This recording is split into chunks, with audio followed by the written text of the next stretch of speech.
come, Ray. The one constant through all the years, Ray, has been baseball. Little roller up along first. Behind the bag. It gets through Buckner. Here comes Knight, and the Mets win. Now the 2-1. Line drive to the base. Justice has scored the tying run. Green to the plate. And he is safe. Safe at the plate. The Braves go to the World Series.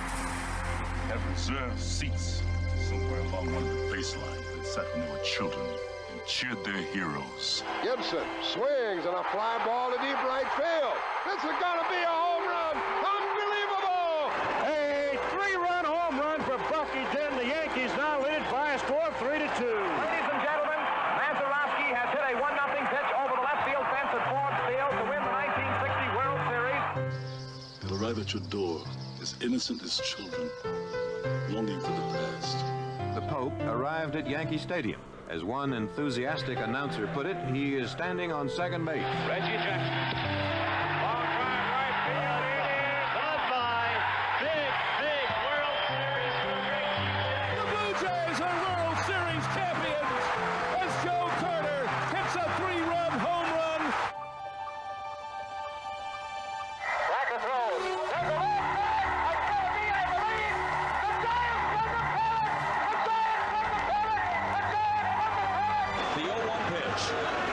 A liner off Nagy's glove into center field.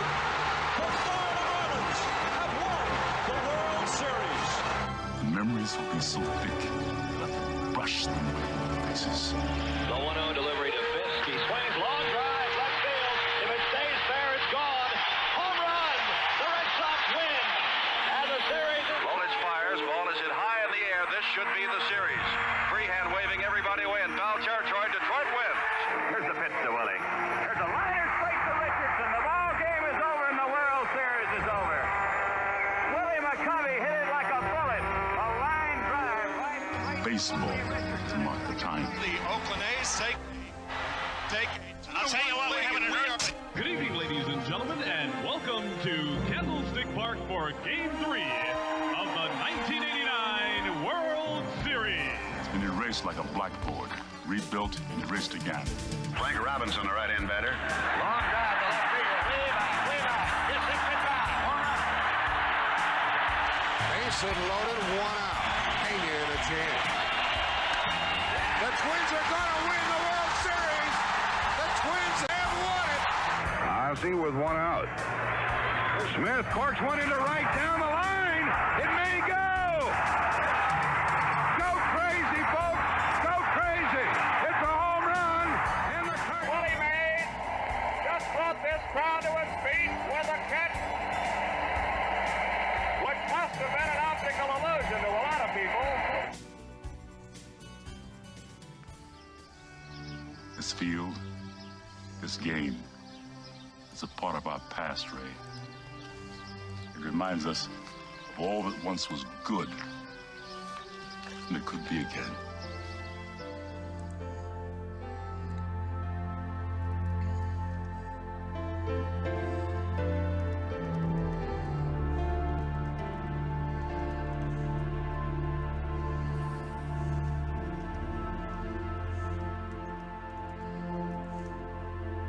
Broadcasted live.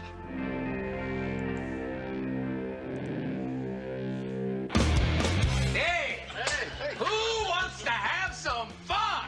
There are balls coming from all over the place. Left field, center field, right field. See, this is the kind of thing, quite honestly, right now, that makes you want to see the Chicago Cubs team lose. Now, you just saying you want to have fun, or do you really want to have fun? It'll be fun. Will the next person that sees anybody throw anything onto this field, point them out, or get them out of here? You don't live in Cleveland. You live in Cincinnati. You talking to me? You talking to me? That is the farthest thing in the universe from the truth. Hello, everyone, live.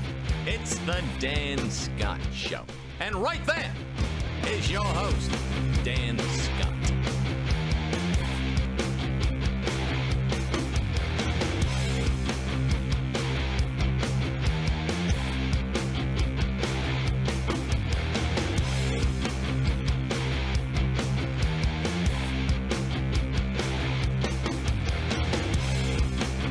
Well, I guess that's me. So good morning, everybody, and welcome to the show. I am your host, Dan Scott. Very happy to have you with us as we get things underway today on a kind of an overcast, drizzly day here on this Monday, December the 18th. It's the, I guess, officially the beginning of the week before Christmas, because Christmas Eve is Sunday and Christmas Day is 1 week from today. So it's a week where we are going to try and spread as much Christmas cheer as we can and hopefully get you in the mood to do the same thing. It's also going to be a week that's going to be kind of the beginning of the end of regular programming for the remainder of this year, which is just 2 more weeks, as we're going to be spending time with our family. We're going to be on the road with Furman basketball and doing all the things that we normally do before we get back into it full-time, hot and heavy in early January. But we'll be here at least 3 days this week. I can tell you right now, I will not be here on Thursday for sure, and I'll tell you why coming up in just a little bit. And then Friday at the moment is kind of up in the air as well, being that you're heading into the Christmas weekend. But anyway, we are here today. We'll be here tomorrow and Wednesday.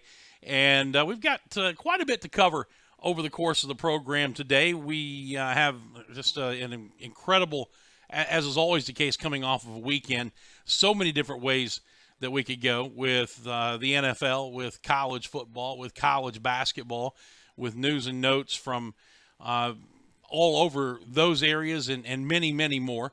We're going to be hyper-focusing in on some Furman basketball, obviously, coming up here in just a bit. The first early signing period for college football happens this week, and we're going to talk about that. And hopefully, if his schedule allows, like he said he thought it would, before the week is done, Clay Hendricks is going to be joining us in here, and the Furman football coach is going to kind of give us a wrap of the 2017 season and start looking ahead to 2018, what recruiting is looking like, what they're hoping to do in this early signing period, and much, much more. So we've got a lot to get to, a lot to jam in, and as I mentioned a moment ago, we're also going to be trying to continue to spread some Christmas cheer, and with that, continuing to bring to you the plight of the Aiken family, and hoping that you will join us in doing what you can to support this family during this time of year. So we'll be telling you much more about that coming up in just a little bit. Anyway, how was your weekend? I hope that it went well. We have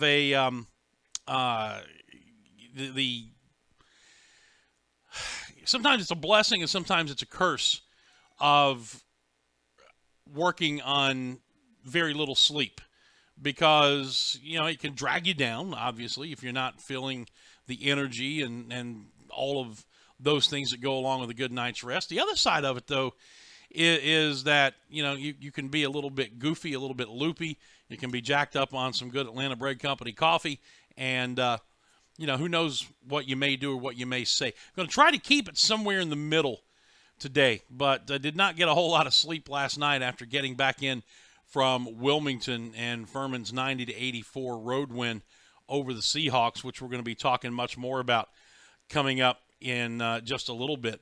But I do want to again just ask you to bear with us as we continue to do some different things over the course of the next few days and moving forward. I've been really, really blessed to come across some folks who are helping to take an interest in what we're doing here, helping to want to further what we're doing here.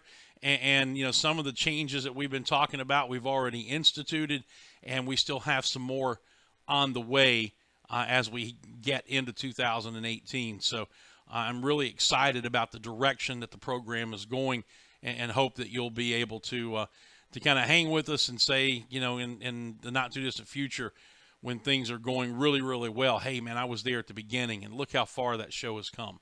That's our plan. That's our hope. we put it all in God's hands and see what happens there. When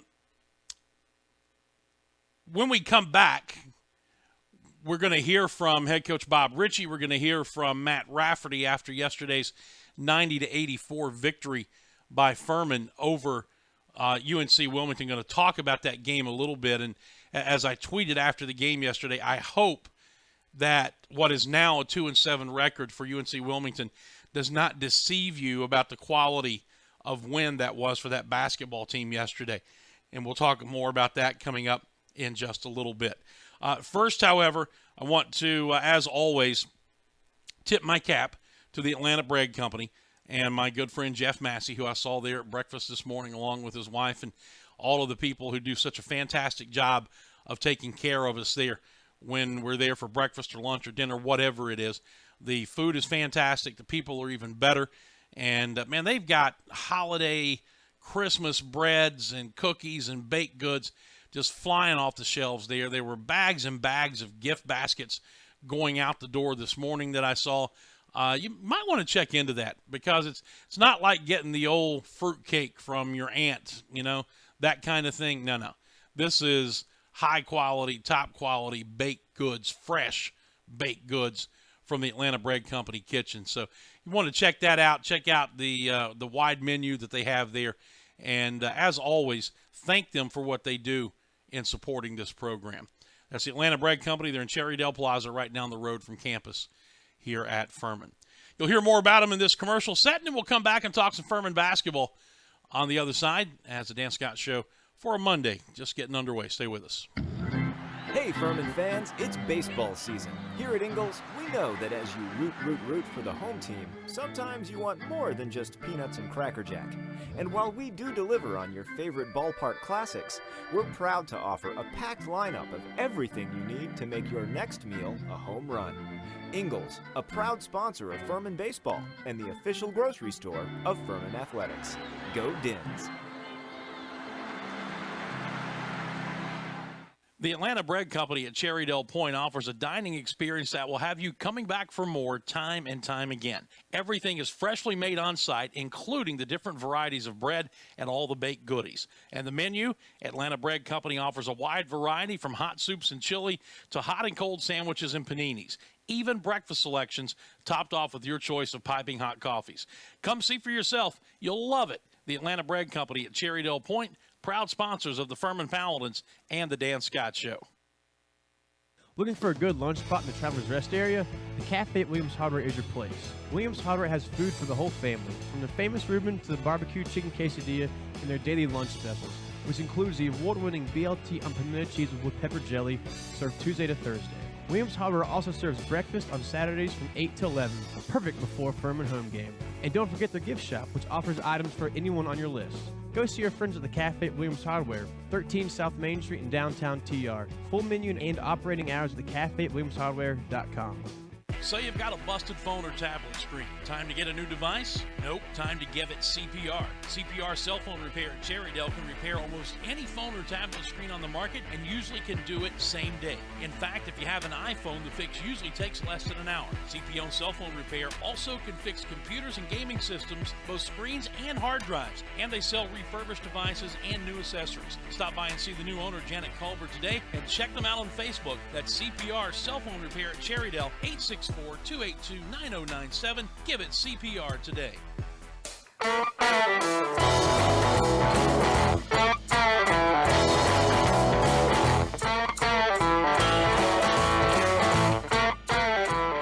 Hi, welcome back. This Monday edition of the program continues. December the 18th, 2017 is just about gone.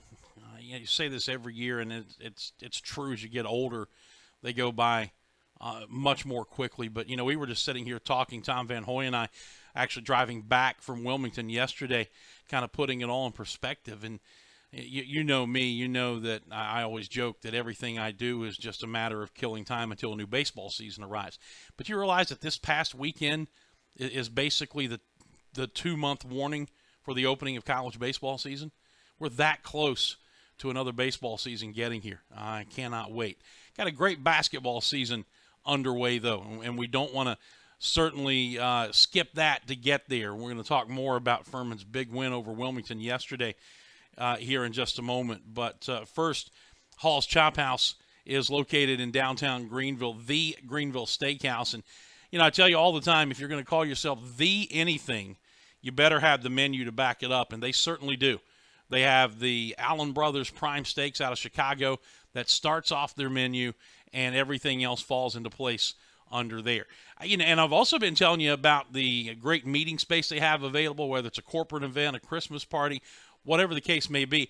If you follow them on Twitter, you are seeing some fantastic pictures of just that type of thing going on, whether it's whatever the meeting. And, man, the food, unbelievable. Find out more yourself by checking out Hall's Chop House. They're open for dinner 7 nights a week, open for brunch on Sunday, live music all the time, and they have been fantastic sponsors of ours. The Greenville Steakhouse, that's Hall's Chop House in downtown Greenville. All right, last night, or yesterday afternoon rather, down in Wilmington, Furman with a very impressive 90-84 win over UNC Wilmington. And you're saying to yourself, Dan, they were 2-6 coming in. They're 2-7 talking about Wilmington after that. What makes that win over the Seahawks that impressive? Well, that was just their third home game. They are, like a lot of other teams, playing up in competition this time of year. They also have played less games because they have more conference games once they get into Colonial Athletic Association play. This is a team that has made 2 consecutive NCAA tournament appearances. They have a first-year head coach in C.B. McGrath because last year's coach, Keats, went to North Carolina State after his success there. They are replacing a number of starters from a year ago, but the one guy they have back who anchored that lineup and set an NCAA record for field goal percentage last year was Devontae Kaycock. Shot 80% from the field last year, and you got a pretty good reason why watching him play yesterday. Everything he does is just power around the basket. Guy is 6'7", and he's a monster. Chiseled, he runs the floor. He's just incredible. Coming into the game, averaging 18.5 points and 12.5 rebounds in their first 8 games, and man, he did not disappoint. Got into foul trouble, and that was a big factor, keeping him off the floor for a period of about a 9-minute stretch in the second half. They had 2 other guys on the bench during part of that stretch with foul trouble as well. But that's a good basketball team, and when they get into league play, they, again, are going to be a factor. You figure that's the 3rd Colonial Athletic team that Furman has played and beaten this year. Elon, Asheville, and now not Asheville. I take that back. Elon Northeastern, and now Wilmington. They have seen 3 pretty good teams out of that league, and I can promise you Wilmington is going to be right there among them when it's all said and done. That's a good basketball team. But, it was the kind of game that, McGrath coming out of the North Carolina system, they were going to go fast. They were going to go secondary fast. They were going to do everything fast, and they did. And it was an up-tempo kind of game, a game that if you've got playmakers, they love to play in that type of game. And then, yet you look at it at 90-84 and you say defense really wasn't a factor, but in a lot of ways it was, especially in the second half, when Furman, trying to climb out of a massive hole from the rebounding standpoint. They were down 10-1 rebounding. I think it was 24-11, a rebounding advantage at halftime, largely due to Devontae Kaycock. But, man, they really tightened that up in the second half. Down the stretch, Matt Rafferty got some awfully big rebounds for that team and also had 12 of his 16 points in the second half as well. He finished with 16 and 9. And just played superbly. You're going to hear from him coming up in a minute. But, it's just, again, a collective measure for this team and showing the experience that they have built over the last 3 or 4 seasons, not getting fazed when things don't go their way or any time that Wilmington did something that got the crowd in the game. Furman had an answer every single time. And I think back to a critical juncture of the game where Furman is up by 3.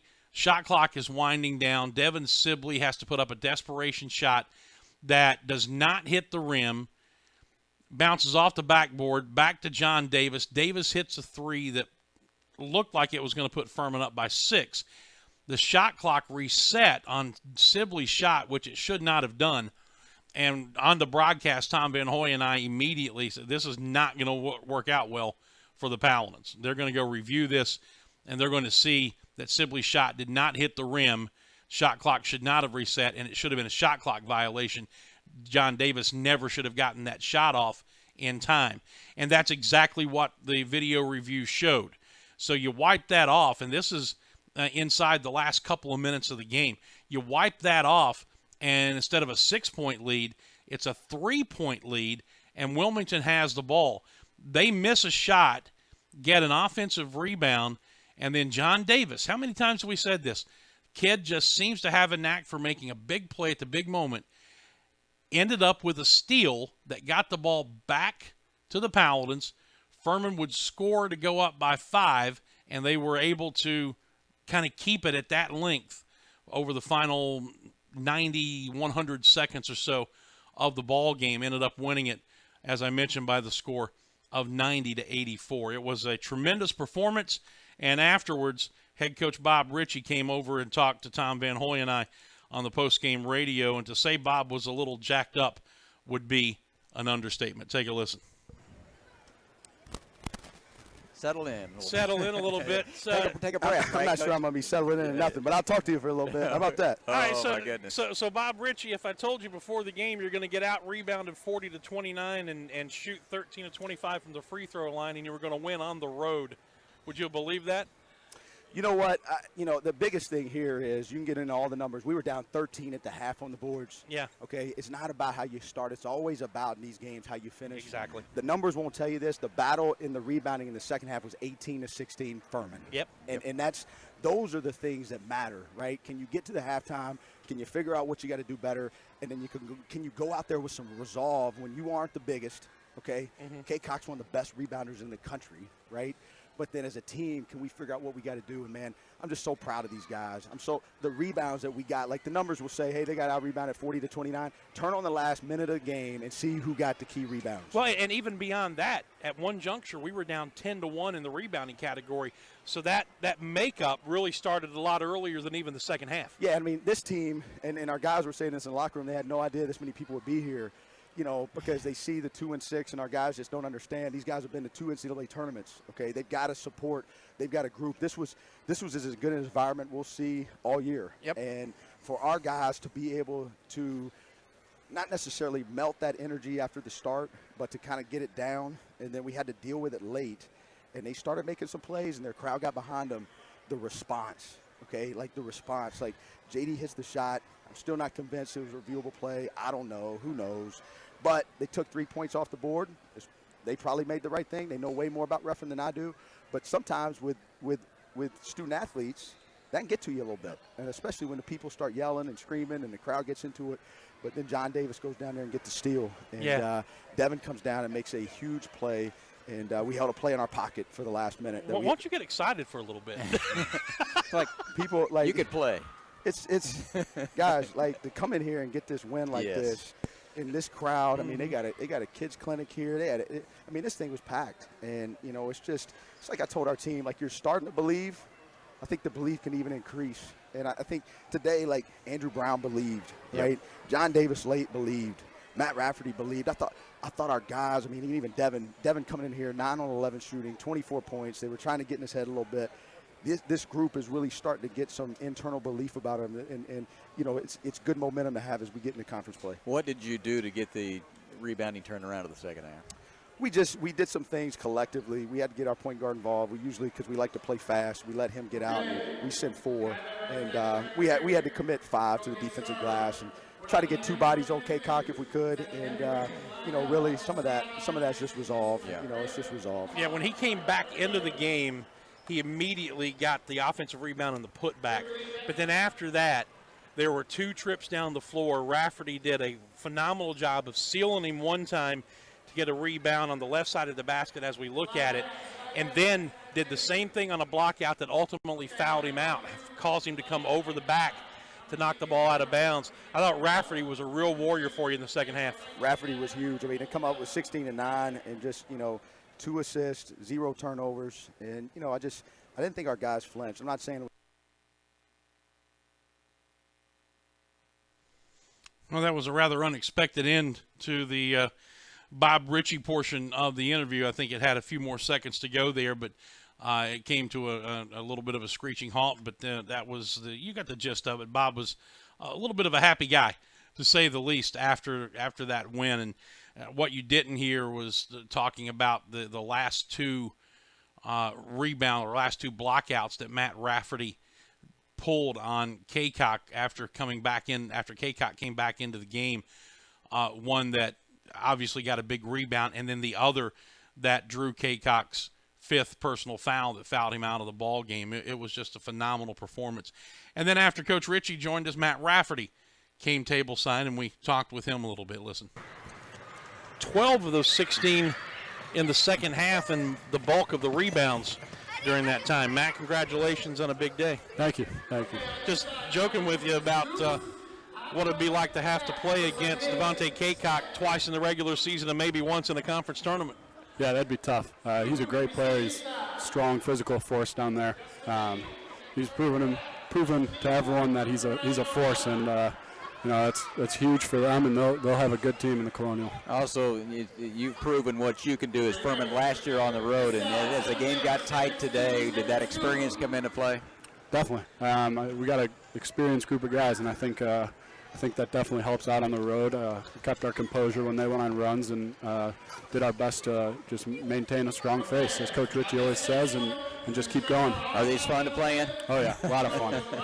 That's why this team was able to do so well last year. You had an uncanny resolve away from Timmons Arena. Oh, by the way, besides playing well at Timmons, but you were a tough out on the road, and that's a mentality. And this was only our 3rd true road game of the season. The first 2 happened to be at places called Butler and Duke.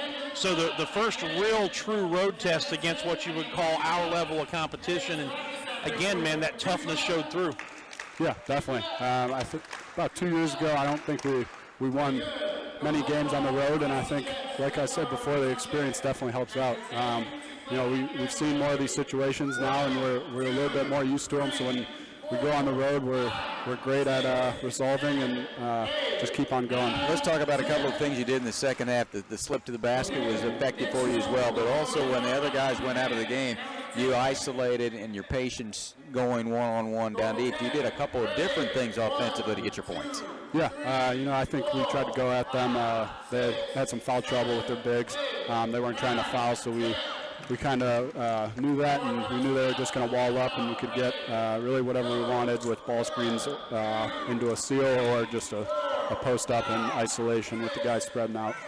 Tell me about playing in an atmosphere like this. At one juncture, we have a 13-point lead. That baby has shrunk down to 3. We hit a 3 that gets taken off the board. Their crowd is going nuts, and yet it doesn't really faze you guys out there. Tell me how that happens.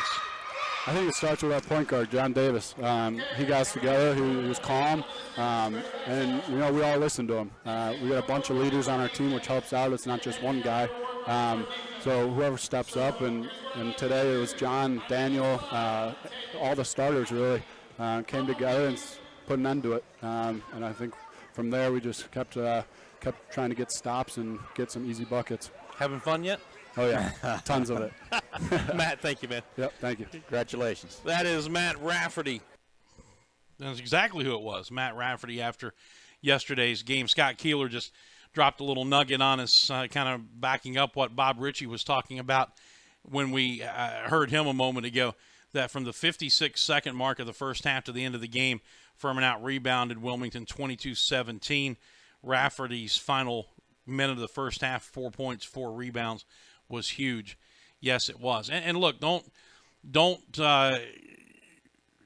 mistake the break, if you want to call it that the Paladins got by getting to play a 9-minute stretch of the game with Devontae Kaycock on the bench in the second half with those 4 personal fouls. The flip side of that is his teammates did a nice job of picking him up. It was a 6-point game when he went out. It was a 6-point game when he came back. And in between there, Furman had jumped the lead up to as many as 13. And there was another one of those swings in the game that could have been big, and it looked like it might be big as things began to play out down the stretch. Furman's up 13. They run that slip screen again, and basically that's where Rafferty comes up as if he's going to set a pick at the high post.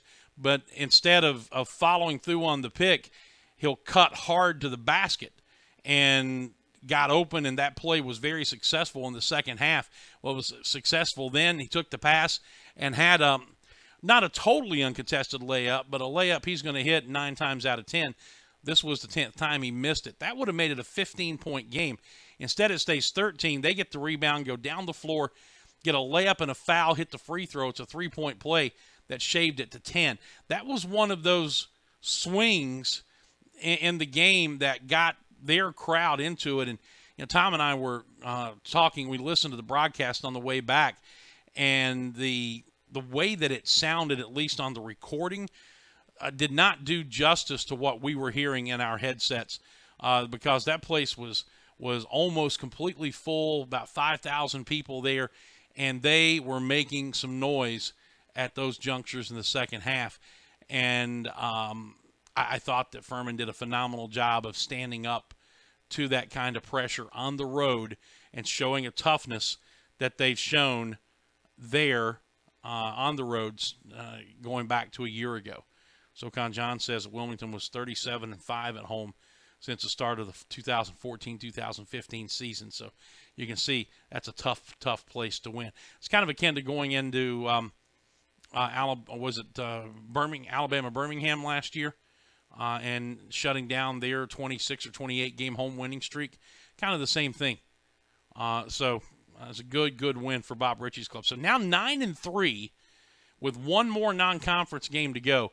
And this is going to be a dandy. Going to Tennessee on Wednesday night, 9 o'clock tip-off, which is why I won't be here on Thursday morning, because we won't be getting home until 3 or 4 o'clock in the morning. But the prospect of playing against an SEC school for Devin Sibley, going home. He's a Knoxville guy, Carnes High School guy. Big night for him. And then, as he told me, everybody else has to come home for the Christmas break. He gets to stay. He doesn't have to ride the bus back or do anything like that.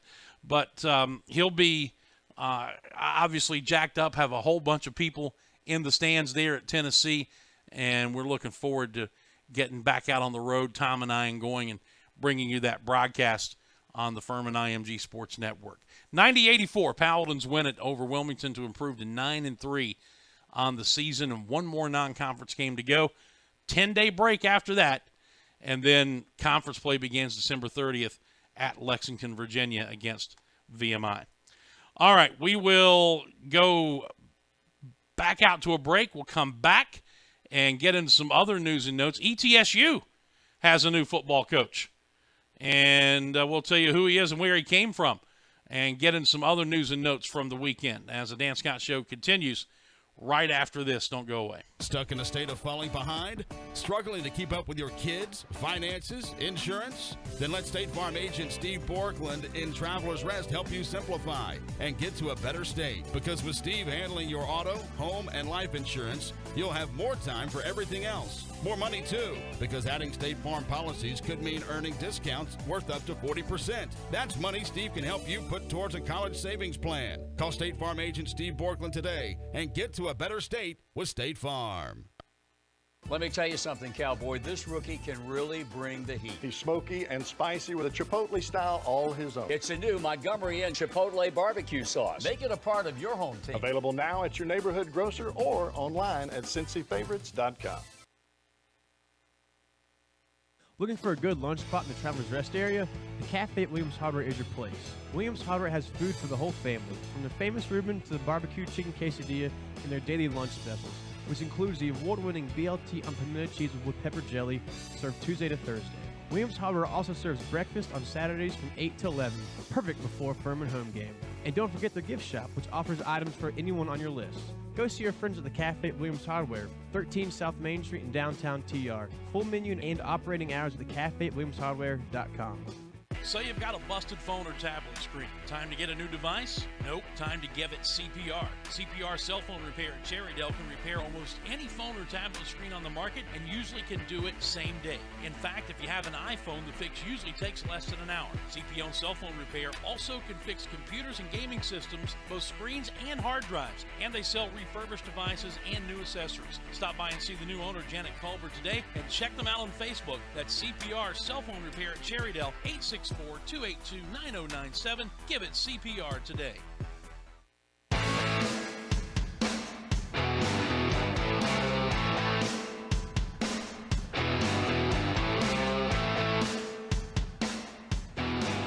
All right, welcome back to the show. Dan Scott here with you as we continue on this Monday, wrapping up a weekend, and hope that yours went well. It's the final weekend prior to Christmas. We've got 2 weeks left in the year, and just, again, it's been a 2017 that has absolutely just flown by. But that's what you expect. It happens as you get older. I said hit 50 this year, and everything seems to be changing. And some of that's good. Some of that's a good change. Some of it I'm still not so sure about. One thing I am sure about is Ridge Media, LLC, with offices in Greenville and in Charleston, a one-stop shop. They're based here in Greenville. They do logo, print, and website design, as well as search engine optimization and marketing. Their clients range from startups to Fortune 500 companies. Locally owned marketing firm. And I think that's key. You want people who know you, people who know the area, who can do the best job for you when it comes to your marketing needs. Again, offices in both Greenville and Charleston. Call them today to schedule a free consultation at 864-354-6175.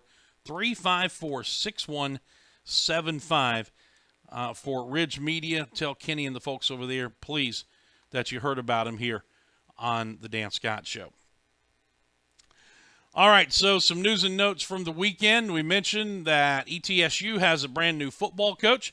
His name is Randy Sanders. He is the former offensive coordinator now from Florida State, taking over in Buccaneerland.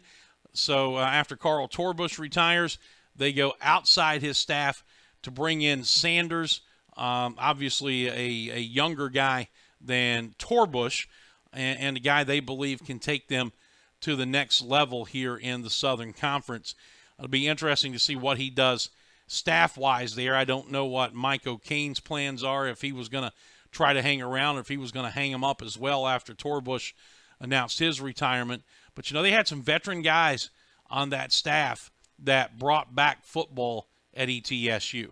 And I just got to tell you, from last year, their first year back in the Southern Conference, to this season, I thought they made a remarkable improvement. Now, you know, Furman scored 50 on them both years, and you're saying to yourself, well, how is that an improvement? Well, you know, they got a couple of wins, especially an upset or two. I think they beat Mercer, as a matter of fact, prior to coming into Furman, and Furman beat them 56-35. But they've got just a fantastic young quarterback in the Herring kid, who I talked about this last week. Furman beat that kid to a pulp here, and he just kept getting up and kept slinging it all over the yard, making big plays, making tough throws, and that game, although the Paladins stretched it out, he never let them quit, and he was just a sophomore, so he's got 2 years remaining. This left-handed gunslinger of theirs, and I think they're going to make some hay with him before his career is done in the next 2 years. And they think Randy Sanders is the guy who can make that happen. So he is the 18th head coach in ETSU history, and we'll see what kind of impact that makes on that program. Other news from the weekend, I guess you saw the no other way to say it, I guess, the pair of stunning stories revolving around Carolina Panthers owner Jerry Richardson. The first being that the team is doing an internal investigation of him after allegations surfaced of inappropriate behavior and harassment. Sports Illustrated did a story on it, detailing alleged behavior towards women inside the organization there, and it continues to be a widespread rash of these things all over the country, from the entertainment world to the sporting world to the business world. It just does not seem to have an end right now. Well, that story came out, I believe it was on Friday. Yesterday, Jerry Richardson released a statement saying that after this season, he planned to sell the Carolina Panthers franchise. So the guy who brought them into existence and has owned the team from its inception is going to sell it following the 2017 season. Here's part of what he said in his statement. Quote, "There's been no greater mission or purpose in my life than to have brought an NFL franchise to Charlotte. The obstacles back then were significant, and some even questioned whether our community could or would support professional football. But I always knew that if given the chance, the Carolinas would rise to the occasion." Later, he said, "I believe the time is right to turn the franchise over to new ownership. Therefore, I will put the team up for sale at the conclusion of this NFL season." He said they will not basically talk about or entertain any inquiries until the very last game is played. He hopes that everyone in the organization, both on and off the field, will be firmly focused on just one mission: to play and win the Super Bowl. And he closed it by saying, "While I will no longer be the team owner, I will always be the Panthers' #1 fan."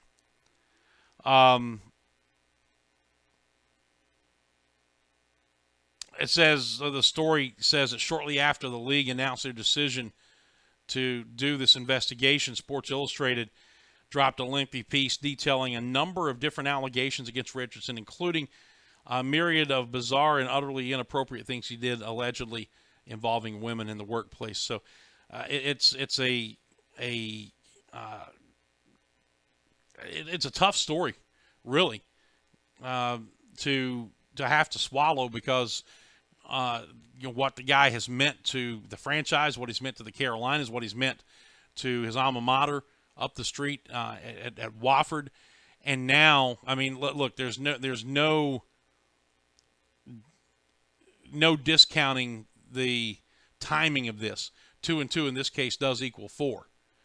That this story breaks, and now it's time for him to sell the franchise. So I don't know what's going to come out of the investigation. I don't know what's going to happen with the sale of the franchise.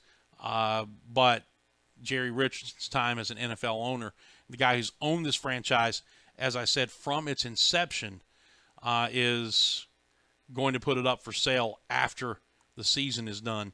And that is, as I said, the latest bombshell that's been out there. Let's see, what else can we get you from the weekend? Maybe some college basketball scores. There were some other games involving Southern Conference teams from over the weekend, going back, first of all, to yesterday. Wofford beat High Point 70-57. Chattanooga fell at Tennessee Tech 82-76. LaSalle, a 10-point win over Mercer, 95-85. And Western Carolina got a nice win at UNC Asheville, 76-72. The Catamounts just 4-7 on the season, but they get a big win there on the road at Asheville. You go back to Saturday, and this is where you had one stunner and very nearly another one. How about Greensboro going into NC State and knocking off the Wolfpack 81-76? I mean, did you see any highlights of this game? Francis Alonso getting red hot in the first half and hitting, I think, 3 straight three-pointers. And they showed highlights. Greensboro was alley-ooping and dunking at NC State on the Wolfpack's home floor, and they come away with a 5-point win. That is a huge, huge win for the Greensboro program. And then there was very nearly another major upset. ETSU had a huge lead at number 10 Xavier up in Cincinnati and ended up blowing it. It was a 12-point ETSU lead at the half, as a matter of fact, 39-27. But they got outscored 41-27 in the second half, and Xavier snuck out a 68-66 win. Bradford led ETSU with 20 points, 10 boards, and 4 assists in that game.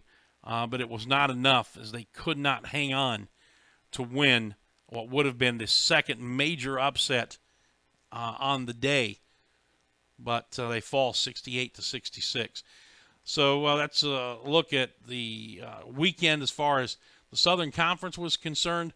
When we come back, we're going to spend some time to close out the program talking to you again about the Aiken Family Fundraiser. And I'm asking you to, again, prayerfully consider making a donation to help this family. If you didn't hear the story last week, we'll tell it to you when we come back on the other side. This is the Dan Scott Show. We'll return in just a moment. Hey, Furman fans, it's baseball season. Here at Ingalls, we know that as you root for the home team, sometimes you want more than just peanuts and Cracker Jack. And while we do deliver on your favorite ballpark classics, we're proud to offer a packed lineup of everything you need to make your next meal a home run. Ingalls, a proud sponsor of Furman Baseball and the official grocery store of Furman Athletics. Go Dins! The Atlanta Bread Company at Cherrydale Point offers a dining experience that will have you coming back for more time and time again. Everything is freshly made on site, including the different varieties of bread and all the baked goodies. And the menu, Atlanta Bread Company offers a wide variety from hot soups and chili to hot and cold sandwiches and paninis. Even breakfast selections topped off with your choice of piping hot coffees. Come see for yourself. You'll love it. The Atlanta Bread Company at Cherrydale Point, proud sponsors of the Furman Paladins and the Dan Scott Show. Let me tell you something, Cowboy. This rookie can really bring the heat. He's smoky and spicy with a Chipotle style all his own. It's a new Montgomery Inn Chipotle barbecue sauce. Make it a part of your home team. Available now at your neighborhood grocer or online at CincyFavorites.com.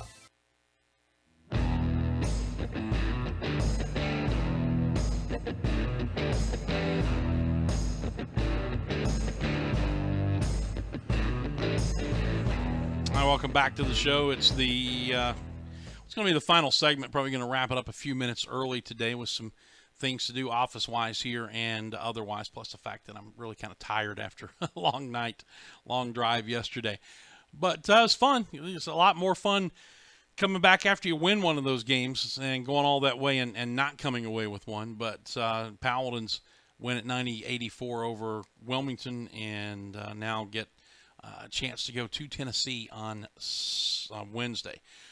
Before we get into the home stretch here, just a reminder about our friends at the Walk a Mile Project. You see their logo there on the screen and the website, thewhamproject.org. I want you to go visit that, find out more about what they do. They're a nonprofit organization that does a lot of missions work from a Christian ministry standpoint, especially in Guatemala, where they go down and they build houses for the homeless, find clean sources of drinking water, fresh food sources, and do what they can in that area. They also train and equip other individuals and groups to do the same thing.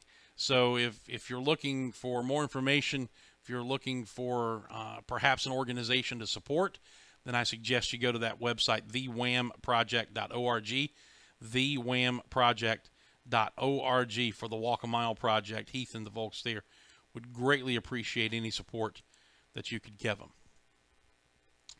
All right, I started this last week, and every day that we're on the air through the end of the year, we're going to be spending some time on this. I'm going to keep it at the front burner, on the front burner, at the front of your conscience, going out to remind you about the Aiken family and their need this time of year. Joel Aiken is a dear friend of mine. Here you see his family. That's Joel and his wife Jillian and their son Elijah. Joel has been battling cerebral palsy since birth. He's in a wheelchair. He's had some other health issues. Prohibits him from working. Does not prohibit him from preaching. He's a preacher. He has, as long as I've known him, been someone who, despite his limited physical abilities, still does everything he can within his power to help other people. He always has a smile on his face, always in a good mood, and has just been a tremendous blessing to me and so many other people. His wife Jillian is the one who is charged with supporting the family, being the breadwinner, going out and getting the job and doing it that way. And she has been for quite a while now. Problem is, she has developed a heart condition and is unable to work, and it has devastated this family. They have growing medical bills. They have day-to-day living needs, and on top of that, we're here in the Christmas season. So some friends of theirs put together a fundraiser with a modest goal of $4,200. It's set stagnant for a couple of weeks, and I just decided, you know what, I can't stand it anymore. Back in the old days of the radio show, this is what we did this time of year, and so I decided, I've got a much smaller, more hyper-focused audience right now, but that should not preclude me from still doing what needs to be done and bringing this story to your attention. So by doing so, I'm hoping that you'll check out the link that we have pinned on the Facebook Live comments section, and you can just click there to the You Caring page set up for the Aiken family and make a donation. 100% of what you donate goes directly to the family. There is a place there for tips that you can make a donation to the You Caring site, but they don't take any of the money set up for the family. All that money goes directly to the Aiken family. When I checked this morning, it was where we left it on Friday of last week, and that's sitting at $975 toward that $4,200. Folks, we can do better than that. We can get this thing really. I'm very confident we can get this thing to and even beyond that $4,200 mark. I'd like for it to be $5,000 by the end of the year, and we got a couple of weeks to pull that off. I'd like to do it in a couple of days, but I'll set a modest goal of getting that thing up to $5,000 by year's end. How do we do it? Well, it's very simple. There's no such thing as a donation that's too small. You go to your finances and you find whatever you can spare. $5, $10, $20, $25, $100, $1,000. Yeah, we'd love to have those. But the point is that there's no donation too small. As I said the other day, if you take everybody who watches this show and they all gave $10, we'd have this thing taken care of in no trouble, in no time at all.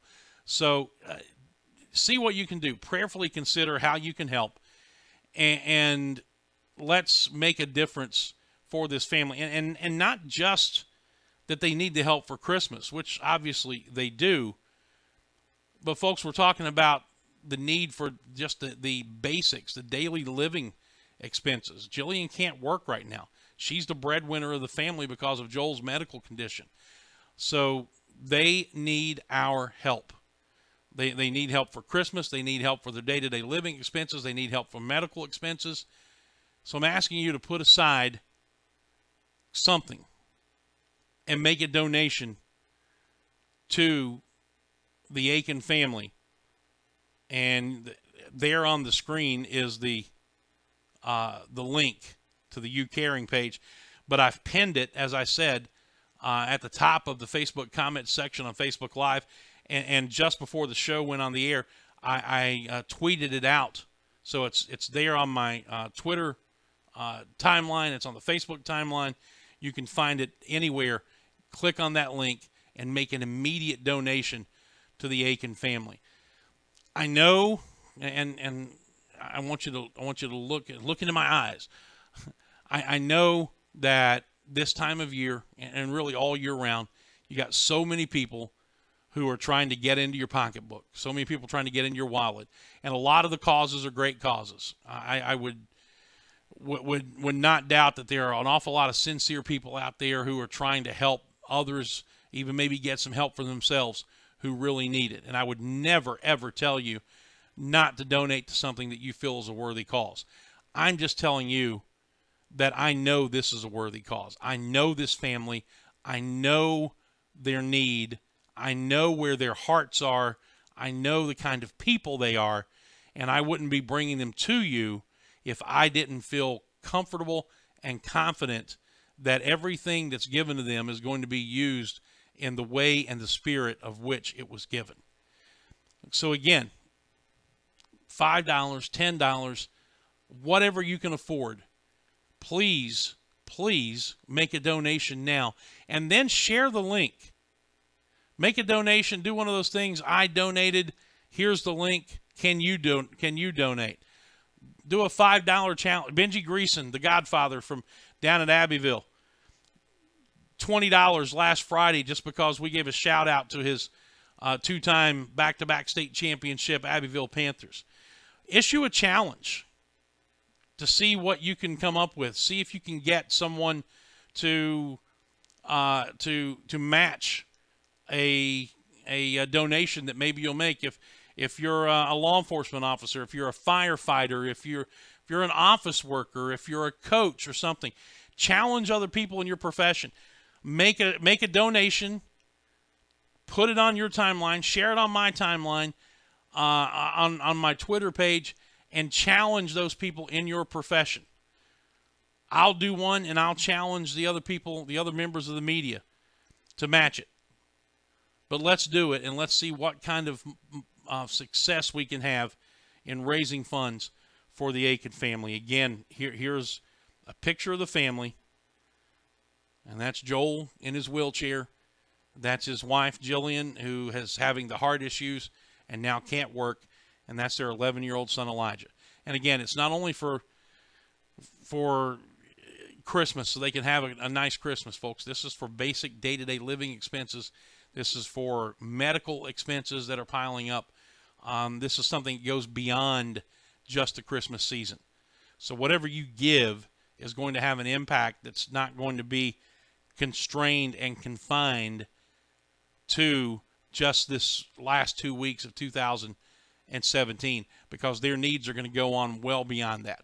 Okay? So let's take one look here very quickly and see if we've had any movement at all since the show started, and we have not. So we're still sitting at $975. Folks, I'm telling you, we can do better. We really can, and I'm asking you to do so right now.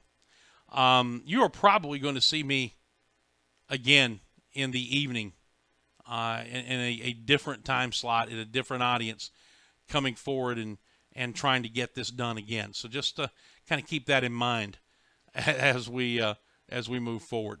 But anyway, the link is pinned on the Facebook Live comments section, and I've also put it out via my Twitter and LinkedIn pages as well as the Facebook page. Again, you can help the Aiken family with this fundraiser, and I please implore you to do so right now. Again, nothing is too small to help this family.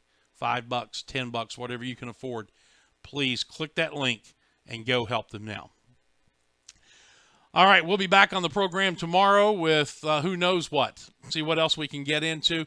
And hopefully before the week is up, as mentioned, Clay Hendricks will be joining us to talk more about the football season that just wrapped up and what lies ahead for 2018, plus the first ever early signing period for college football is this week.